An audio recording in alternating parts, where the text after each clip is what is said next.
chceli len spýtať, že vlastne ako vznikol celý tento nápad takéto pomoci, také priame ľuďom, že vlastne Campfest je hlavne o hudbe a o možno takom vzťahu s Bohom, ale vlastne je to dosť taká nová vec, vlastne takáto pomoc priama jedine, že ako to vzniklo, prečo takéto niečo je. Nepamätám si presne, že kedy to prišlo, ale Marián Lipovský ako riaditeľ MPK priniesol taký materiál, kde vlastne sa písalo o tom, že keď napríklad naša cirkev alebo zbor alebo farnosť odídu z mesta, že čo sa stane. Že či to bude cítiť v tom meste, alebo v dedine, alebo v regióne. A my sme si uvedomili, že my tu máme Campfest, vychovávame ľudí, alebo snažíme sa ich viesť k tomu, aby žili vzťah s Bohom, ale my to potrebujeme učiť aj v praxi, do také reality dávať.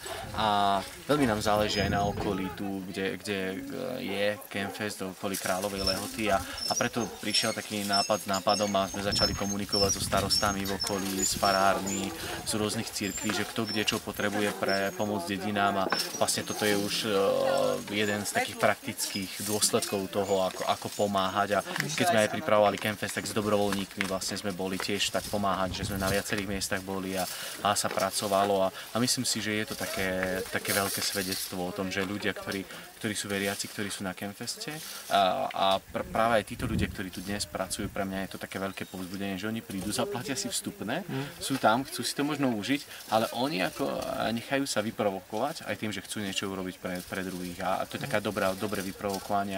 Ja som ako taký veľmi povzbudený z toho, že ľudia naozaj chceli to robiť a prišli a pracujú teraz a jednoducho tam bežia semináre, koncerty a možno to, kvôli čomu hlavne prišli a oni to tak zlomili v sebe, že to priniesli ako takú obetu nejakú.